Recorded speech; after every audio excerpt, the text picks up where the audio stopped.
Thoughts Makes. My name is Stephanie, and this channel is where I share with you my works in progress, finished projects, things I'm cooking up, books I'm reading, funny things my kids may say. My hope is that as you watch this episode and the previous episodes that you find some inspiration along the way. This is episode 130.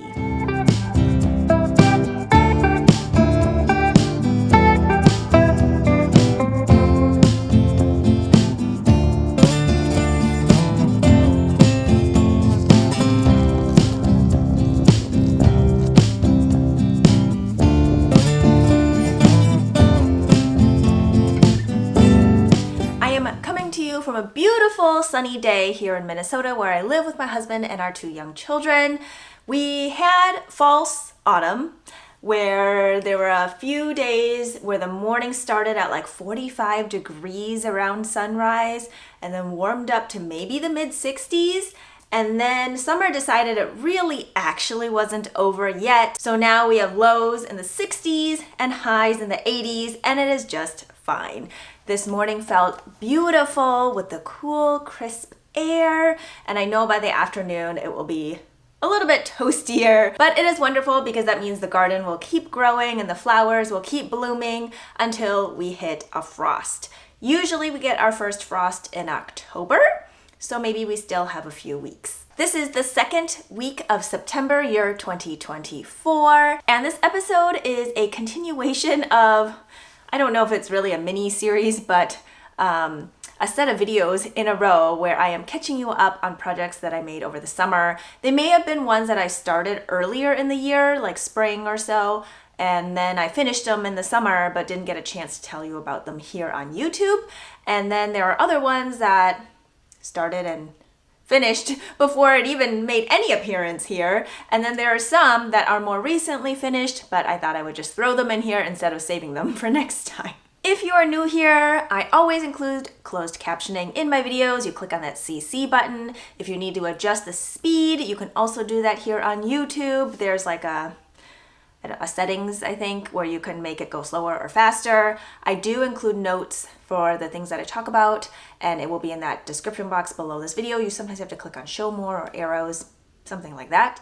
And I do use Ravelry for my crocheted and knit items, so you will find project pages for those marked as Ravelry pages. Sewn items are not on Ravelry, so you will just hear me talk about them here.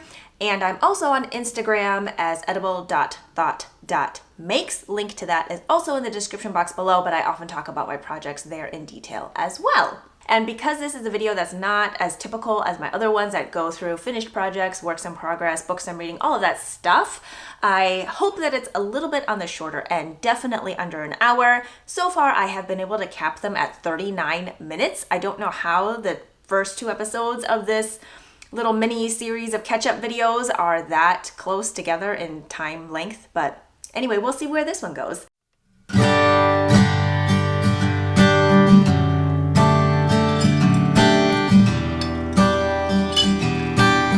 have a freshly cut bouquet of zinnias here. I did find a red one. I love this red. It is so vibrant. There were a lot of fuchsia, magenta ones today. Some peachy coral ones. Those are so pretty.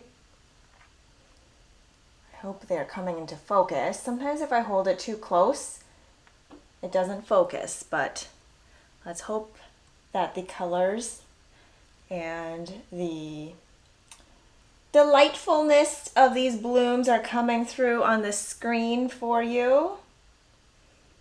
I just love them so, so much.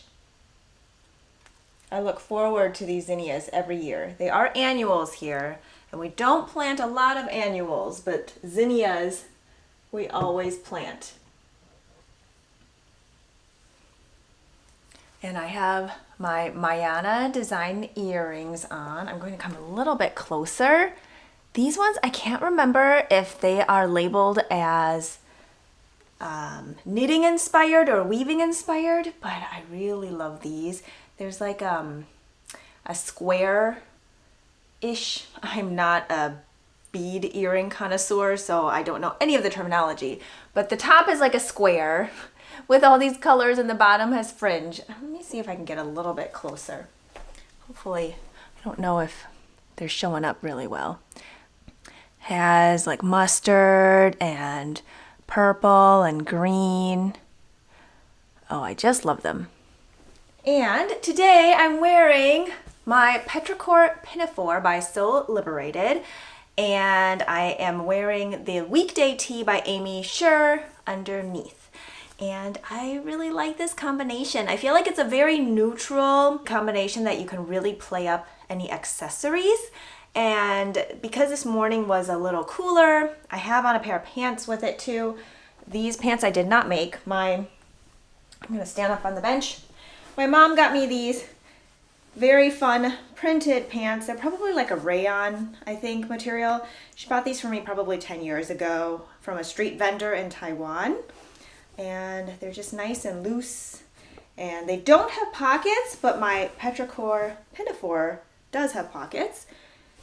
And I suppose if the pants had pockets, it would make it really difficult to reach under anyway to get them. But anyway, I'm going on a tangent here. This is my Petrichor Pinafore, and I sewed this out of a Kaufman Essex linen cotton fabric. That fabric comes in, I think, 44 or 45 inches, so it's not a super wide fabric. I don't actually remember how many yards I had. I want to guess about 2, but I don't know for sure because I made this months ago. And I also don't remember if I had already cut out something else from it. Honestly, I don't have a lot of details on this, but I really like how it turned out. I'm going to turn to the back so you can see how the back is. The straps kind of go in a little. This was a little bit of a challenge for me. There are multiple pieces to cut out and multiple techniques. So there's a little bit of gathering in the front. That I've done a lot of. I've done gathering. But because it's like tucked in, it's like sandwiched between 2 pieces here, it was a little bit trickier. And then I feel like you have to really pay attention to your seam allowances because some of these pieces line just right into certain sections. So here I think I was a little bit off, so it like barely makes it in here. In fact, I should probably go back in and reinforce it. Just hand sew this area densely so that it doesn't come apart or fray. But it was a great learning experience. This was my first time doing these kind of pockets. I don't know what it's called, but it's not like inseam because I don't know. Again, I don't know what it's called. There's this crescent opening and it looks really cool. This pinafore does come in a few views. Let me pull up the information here so I can share some information with you. It has an A-line shape, low, big armholes, which is perfect for layering. It is like a swingy A-line shape, and so I feel like if you wore something that wasn't necessarily fitted underneath, it would still be fine. But if you wanted that fitted look of something underneath, that also is fine. And it just is very breezy and open. There is the option of the knee length, which is what I did. That was view A. And then there's a view B, which is a midi length. So probably like mid-calf length. But also, I suppose, depending on what size you cut out, that would adjust the length as well, but length is pretty easy to adjust. The sizes come in 0 to 34, and you can print it at home on computer paper and tape all the things together, or you can purchase it to be printed as A0. Well, I thought it was A0. On A0 size paper, which I think is 3 by 4 feet. I can't remember exactly, but that is the route I went because I have a local fabric store that has the big printer to print it out, and that makes it so much easier because I can then just trace the size that I am going to try and then cut that out instead of cutting it out on that paper and then retry a different size if I need to without ruining my copy. I thought this was a really fun one. It is labeled as a confident beginner. Honestly, I feel like it's a little more intermediate only because there are so many pieces to put together. I feel like if I was a beginner, I probably would have gotten really frustrated. It does say confident beginner, so I feel like it's between like advanced beginner and like beginner intermediate. Somewhere in there, maybe. I don't know. It's so subjective. I just feel like it was a little bit more challenging, and I'm so proud of myself for having done it, because it isn't like I don't like a challenge, but I also don't get bored with something that is just easy to put together, because I'm looking at the end result. I'm not always necessarily looking for a new technique to learn. And that's totally okay with me. If I learn something new, that's also okay with me. But I don't like fussy makes. That's in general. And sewing and knitting and crocheting, I just don't like fussy things. Not necessarily hard. I don't always equate hard to fussy. Because fussy things can be easy to do, but they can also be tedious, right? I don't like tedious things either. And so I found this a little bit more challenging. It was fine. I mean, I did it. I'm so glad I did it. And if I had the inspiration to make another one, I would. But I feel like one is probably good. If I wanted to make another one, I would make a longer one in a flowier fabric. And I feel like that could be a really nice piece for like the beach or vacation type, like beach vacation type of scenarios where you just want to throw something on either over a swimsuit or just like a t-shirt, something very relaxed and casual. And this is slightly thicker of a material, which may not go as well with really, really hot weather. But it's very comfortable and I like it, and I think it looks really nice with knit tees.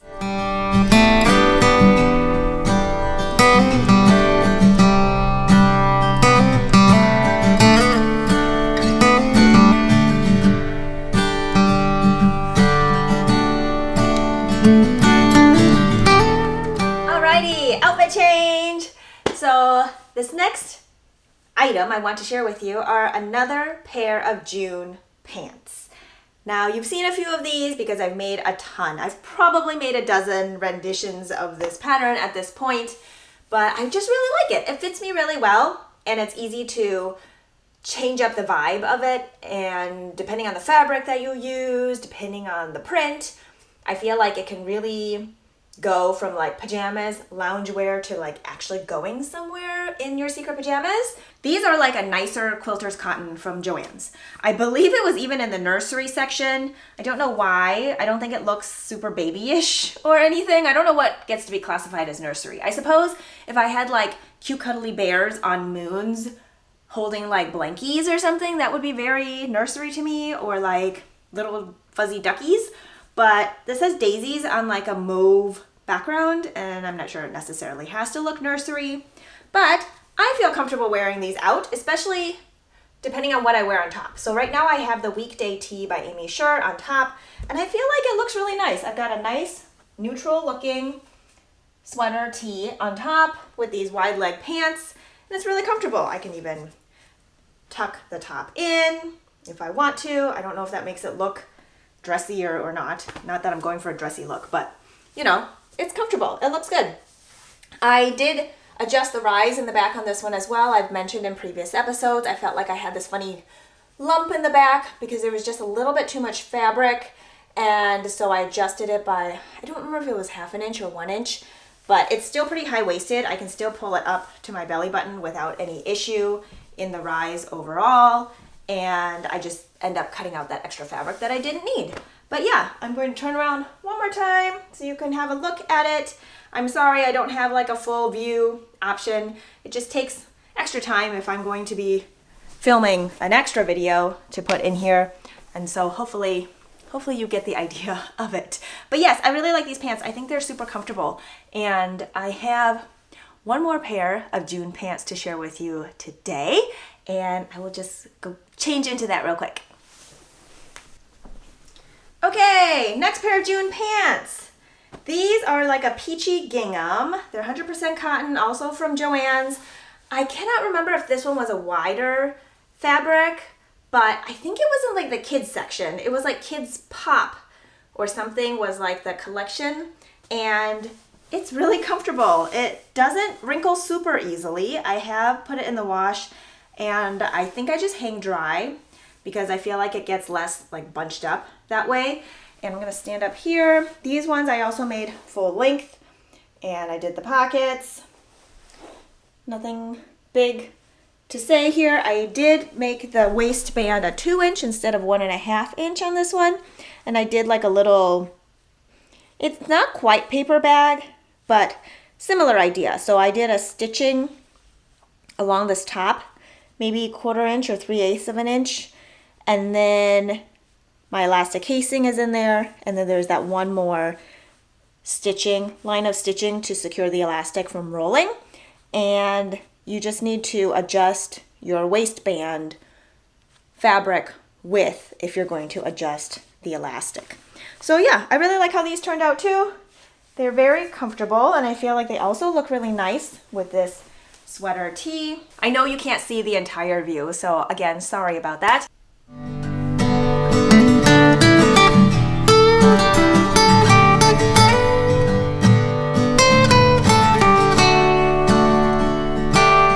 Another outfit change. I put the Petrichor Pinafore back on, but took off the weekday tee and swapped it out for this Rift tee. This is a tee by Jacqueline Cieslak. It's my second version of it. My first one is very different from this one.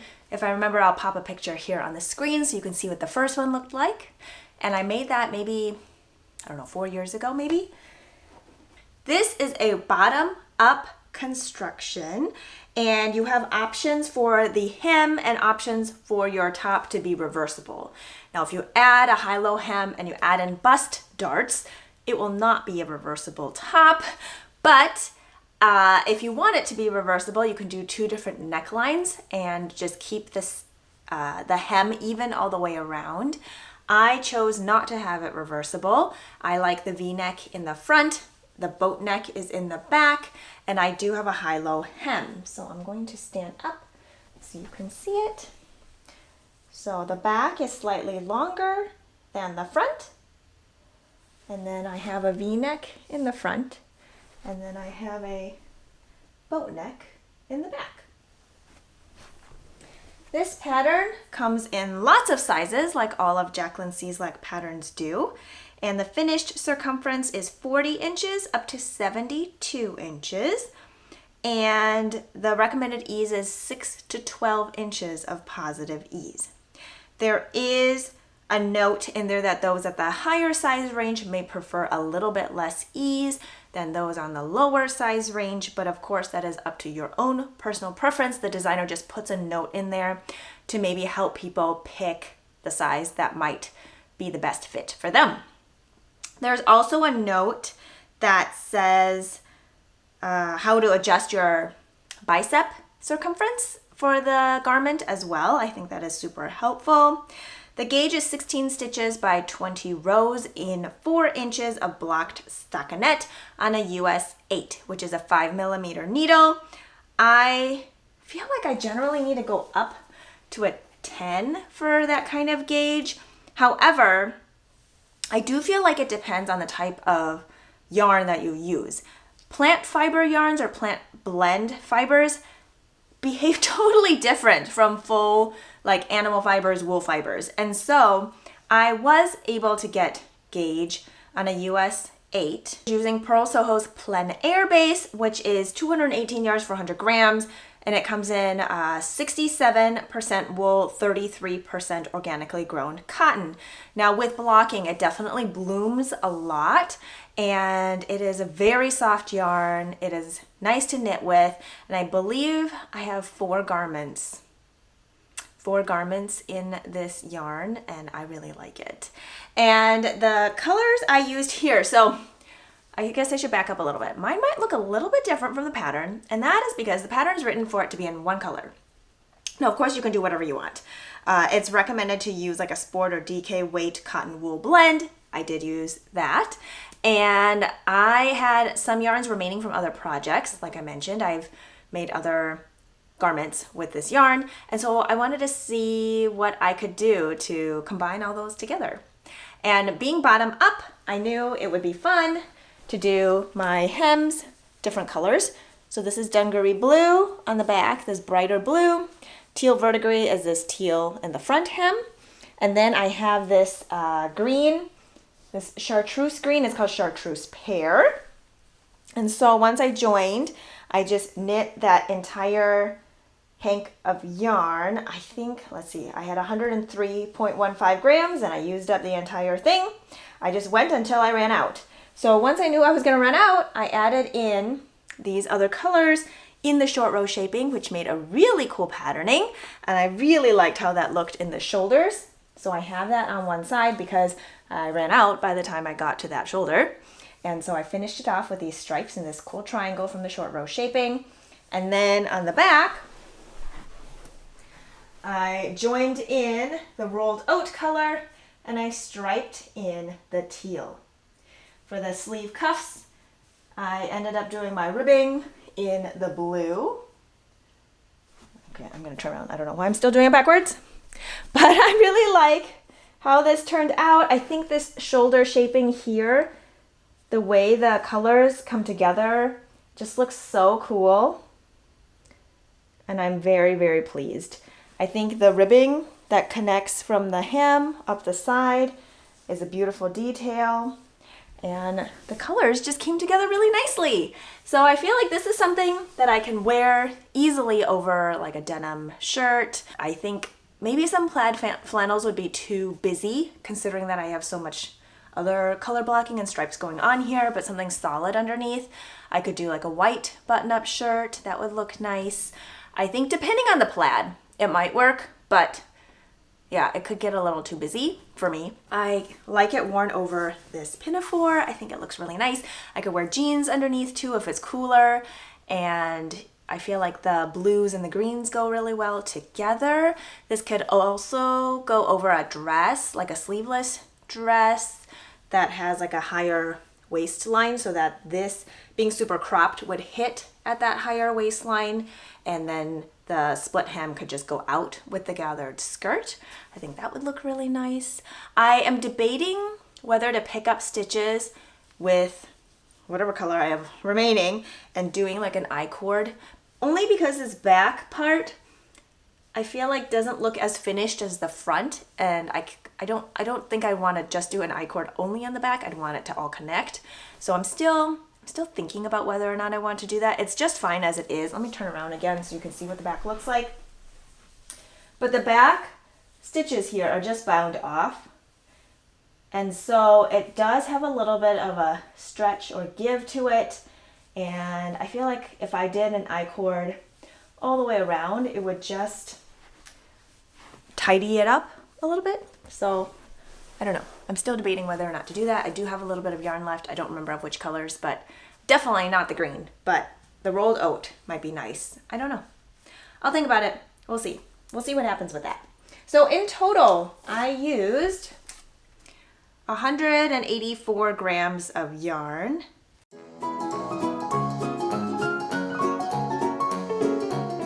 And this was a super enjoyable knit, and I could definitely see myself making another one. This one, again, I mentioned some of the views, and I think there was also a view if you wanted to make long sleeves. The long sleeves were tapered and more fitted, and so that could be a fun option as well. But I really like this as a short sleeved option because it can also be worn more like a vest or a slip over, and I like having that option. I have 5 pairs of socks to share with you. The first one is part of I'm calling it 2024 Husband's Operation Sock Drawer. Husband's Sock Drawer Operation? I don't remember what I said. Anyway, I am planning on knitting him 12 pairs of socks this year. And this is pair number 6. I knit on these in I think July and August. And I would just carry them around with me everywhere because they are a stockinette pair of socks. I usually knit on 9-inch circulars, and they fit small in the belt bag that I made earlier this summer, the core belt bag. I have a video on that if you're interested, and I just used that the entire summer. It went as my purse, and so I could fit pretty much everything that I needed in it, and I made the large size. I went off on another tangent there. These are my husband's socks. I have shown them on here as a work in progress, I believe. Actually, I'm not sure. I feel like I did. These are a 64 stitch count. The gauge is 8 stitches per inch. I used a US 1 2.25 millimeter needle. This is a Minnesota yarn dyer, Palmer Yarn Company. And I love their colorways. They do a lot of beautiful variegated colors. And This is the soft sock base, which is an 80-20 superwash merino nylon, 2-ply, 400 yards for 100 grams. This was a sale skein, so it was like an oopsie, which means there's a colorway that it's supposed to be, but it came out a little bit off, and so it is discounted. This is the oopsie puff, and I love how they turned out. I love all the blues and greens in here, and I feel like the color distribution is very even. With the gusset here, which has more stitches, I feel like it didn't significantly pull differently than the areas that have just 64 stitches. I did a heel flap and gusset with a slip stitch heel, and then I did a garter edge on the side. I'm not sure if it's showing up really clearly, but hopefully you can see it. And I did a knit 2 purl 2 cuff for 25 rounds, which is about 2 inches. The leg I did 60 rounds. And yeah, I'm really happy with how these turned out. I think they look really nice. My husband generally prefers a little more negative ease in his socks. The 64 stitch count works just fine. I feel like if my gauge was different, if it was a more light fingering yarn, and that I usually get 9 stitches per inch on a US 1, then I would probably want to go up to a 72 stitch count. But as long as it is 8 stitches per inch on a US 1, I can do okay with a 64 stitch count. And the amount of yarn I used was 82 grams of yarn. The next 2 pairs of socks are for our youngest. So for my kids, ever since I started learning how to make socks, which is August 2019, I knit them a pair of socks for the beginning of the school year. Now these I knit in like a period of like 5 days, I think, or maybe over a week.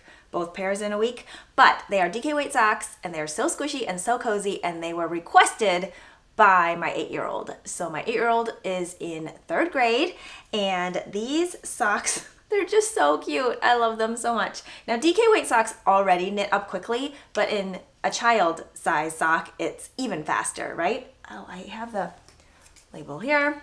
So I used the August Sock Squad sock set from the Farmer's Daughter, and this is the 75-25 superwash merino nylon base. This is a monthly sock subscription, so you don't know the colorways you're getting, but you do have the color inspiration from an illustration that's in this calendar journal notebook thing. If I remember, I will flash a picture of that here on the screen so you can see the inspiration for August. And there's 2 50-gram hanks and then a 20-gram. And the inspiration was Hot Pickled Nights. And I knit the mini, which is this terracotta pink brown color for the cuff. So I held that double. And then I held this variegated peachy color double for the rest of the sock. And I knit these all on US 3 or 3.25 millimeter needles. My gauge, I think, was 6 stitches or 6.5 stitches per inch, and I cast on 40 stitches, and they fit her perfectly.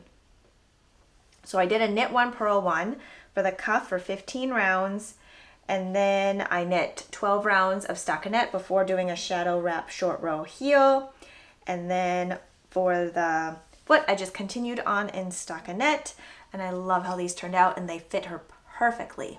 Again, if I remember, note to self, I'll put up a picture here on the screen of her trying them on, and they're just so, so nice. They will fit really well in her hiking shoes.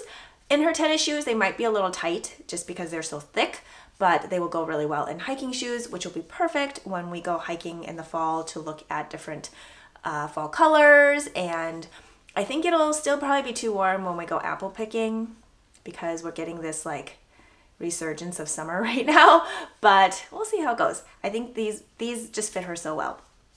I love the peachy pink tones in this yarn. I feel like the color variation is really pretty and really even, and they're just so warm and squishy. So with the second 50 gram, I paired it with a dark green mini that I had left over from another pair of socks from 2023 Farmer's Daughter Fiber Sock Squad. And these are the socks here. Oh, I love these as well. So the dark green I marled with the speckled yarn on top for the cuff. I knit these pretty much the same as the first one, but I knit the leg slightly longer. So there's 15 rounds in the leg before the heel instead of 12 rounds, just to change it up a little bit. Same needles, US 3, 3.25 millimeter. Followed everything else the same. And these used up a total of 50.35 grams of the speckled yarn and 5.63 grams of the solid yarn. And I forgot to mention in the other pair of socks, it was 53 grams total. So if you have leftover fingering weight yarn and want to knit some kiddos a pair of squishy socks, maybe that'll help you get your creative brain thinking on how you want them to look. So I really like how these marled cuffs look with the speckle and these solid cuffs look with the variegated yarn. I feel like it just gives it a little something without detracting from the other one. Like they really meld well together, and I love how these turned out, and I look forward to making a lot more of them. Oh, something to note, I guess, just to give you a basis, these are for an 8-year-old who has smaller feet. I think she wears like a youth 13 and a half-ish. We usually buy shoes with a little more room. So youth 13 and a half or 1. That'll just give you a little bit of a reference point if you're going to be making socks for little ones. They do have a good amount of stretch to them, but I also like the fabric to be a little bit denser. I feel like it just wears better, and then you don't feel the stitches because it is a thicker fabric. The individual stitches are a little more obvious than a finer yarn knit at a denser gauge. So I like these thicker socks to not be too gapey, maybe. I mean, they don't have to be like iron, but I don't want them to be too gapey because, one, they won't wear as well because denser fabric will be more hardy with more wear and more friction, but also just because the stitches are bigger, I don't want them to feel like each individual stitch when you're wearing them. 2 more pairs of socks. These socks are for our 11-year-old who is a new middle schooler. So we've got lots of transition going on with that, and it's a lot. We're all a little tired, but we're working on it. We're working on it. So I also knit her 2 pairs of socks, and I love how they turned out. Here is the first pair. These striped socks are not identical. One is in reverse order. And this was a 50-gram hank by Nomadic Yarns called Wonderland. And there's this sparkly pinky purple color I used on top, like a lavender. Maybe the heel will show better. There's like a silver stellina in it. And that was dyed as a gift for me by my friend Beth, who now has a yarn dyeing company with her sister, and at the time she wasn't like an official yarn dyer yet, and so I have this special yarn from her. It's got a little bit of speckling in it, and the lavendery pink color is just so pretty, and I think works really well in this in these socks. And the amount of yarn that I have left is so minimal. I believe it's less than 2 grams. I wanted to show you before I put it in my jar of teeny scraps. Nothing goes to waste here. Like the yarn ties that come in hanks, those also go into like a glass jar for stuffing. And then little itty bits like this also go into another little jar that's not like those teeny scraps, but like just teeny scraps, right?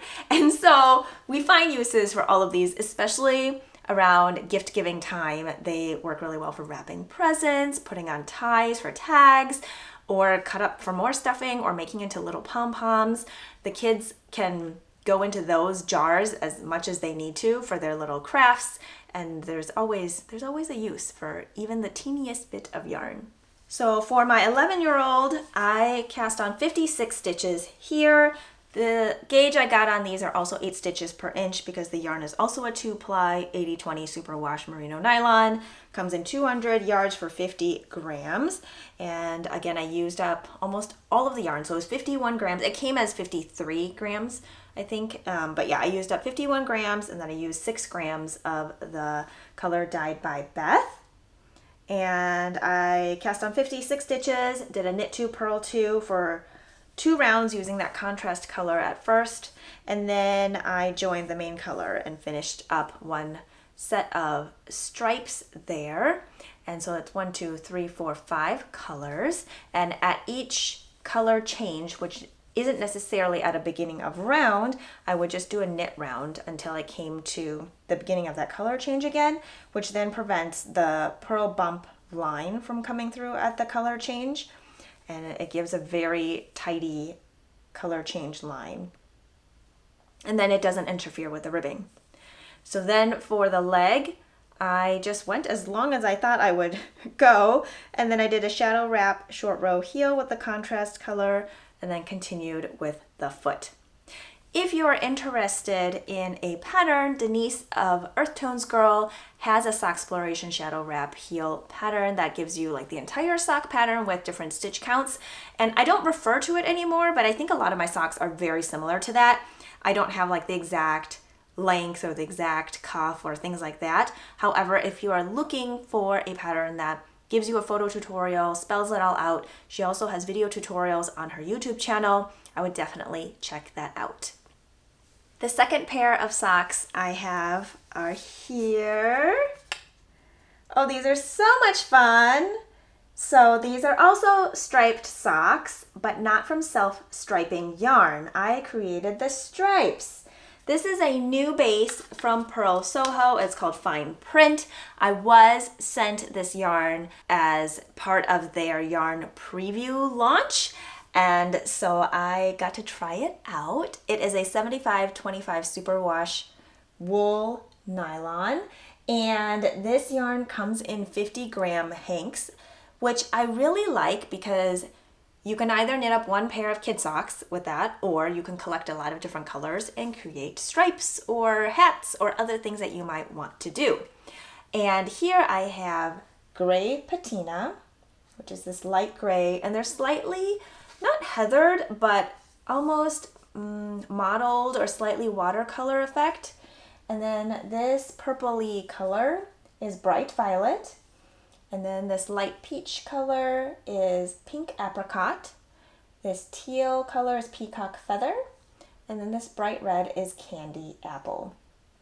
So what I did here is I cast on 60 stitches because this is a lighter fingering weight yarn. It comes in 218 yards for 50 grams, and on a US 1 or 2.25 millimeter needle, I'm getting 9 stitches per inch. So I cast on 60 stitches for her here.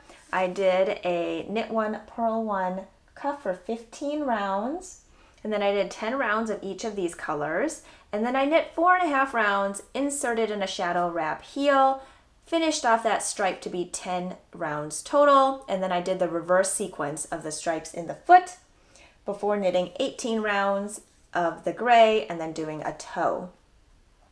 So I love how these turned out. I think they're really fun, and with different colors, you can really create your own self-striping effect. And I like to knit my ends in as I go, and so I knit both ends in, and I do have a video here on YouTube showing that. I'll link to it above or in the description box so you can check that out if you're interested. And oh, I forgot to mention, I do also have a video tutorial on how I do the ribbing at color changes here on YouTube as well. So that'll also be linked if I remember. This is my note to future editing Stephanie, to put that in with the other pair of socks. So yes, I can show you what the inside looks like. I did not cut off the ends, so I have to go in and trim the ends, and otherwise, if I don't trim the ends, I will definitely hear about it from her because they tickle her and she does not like loose ends in her socks. So I had them all woven in. I may do like a duplicate stitch on one stitch just to kind of anchor it before I cut them all off. Otherwise, they're just woven in straight on each side. And yeah, So that's what the inside looks like. If it was for my own sock, I probably wouldn't even bother trimming them or anything because they don't bother me. But for my daughter, they do bother her. So I will go in and trim up those ends before I give these socks to her to wear. So here we are, back to school socks. I love how they turned out. Okay, my friends, that is everything. I think that wraps up all of the summer making that has been going on, including some more recent ones. And I think we'll go back to doing all the works in progress and things like that. I haven't been reading a ton because we've been going to bed relatively early because we're just so tired. Honestly, I'm waiting on a bunch of books at the library to come in from being on the wait list. I think I got a notification today for one book that came in, so hopefully I'll pick that up soon. But I'm pretty excited about some of the books I have on hold. Some of them I've been like number 100 something on the wait list, and so some of them, yeah, I've definitely been on the list for months, but we'll see. I generally read at night before going to bed, not in the morning. I look forward to sharing with you what I am going to be reading. With that, cheers to being creative. I hope you are doing well, taking good care of yourselves, your loved ones, and your neighbors. And I will talk to you next time. Bye.